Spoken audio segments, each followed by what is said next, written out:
Last week, Team Ice shook things up by debuting the new champions they had been practicing with all week, notably Impurrvious with their new shiny Atomic Poison Ivy, FNATIQ with the flashy Gas Cat, DennisTheTall with Gas Bat, Neo with Supergirl, and JenFo getting her laps in with the Joker. The home team comes out of the gate slightly outmatched, losing the fight for top, but FNATIQ makes a quick grab for point 2 solo, then back captures 1 once the coast is clear.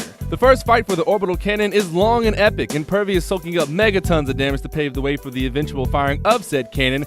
However, the team's refusal to let it go for so long leaves them down nearly 200 points. But not out. Not out yet, but definitely exhibiting signs of madness as they go all in a second and third time for that orbital cannon as the enemies swarm each point on the map. JenFo disengages from mid and starts making hurried grabs for points to staunch the bleeding, leaving Impurrvious and DennisTheTall to fend off enemies at the cannon.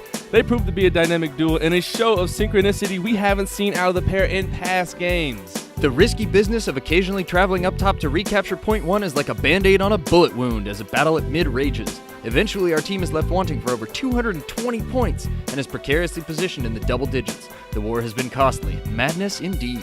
Madness? This is Sparta! With only 13 precious points of health and a triple-digit deficit, the team digs its heels in and holds its ground. Just when you thought it was all over, here comes Dennis, bat guns a-blazing. Team Ice lets its sliver of health melt down to 11 points as it fires off the 4th orbital cannon, and with 4 points on the map captured soon after, it's the enemy team's health that starts melting away. As the score is even, the enemy team gets desperate. Here, Wonder Woman wonders why she even tried as Neostormx, Supergirl, and the team gang up on her for a super beatdown. And holding at 11 points for an unbelievable 10 minutes, Team Ice pulls off the comeback of a lifetime. Their overall win percentage climbs to 29%, and they've had a taste of glory and are hungry for more. But they certainly don't have an appetite for the ice factor. In Game 2 Gotham Heights, our team is told that no member is allowed to die more than 10 times. Easier said than done, as we soon find out.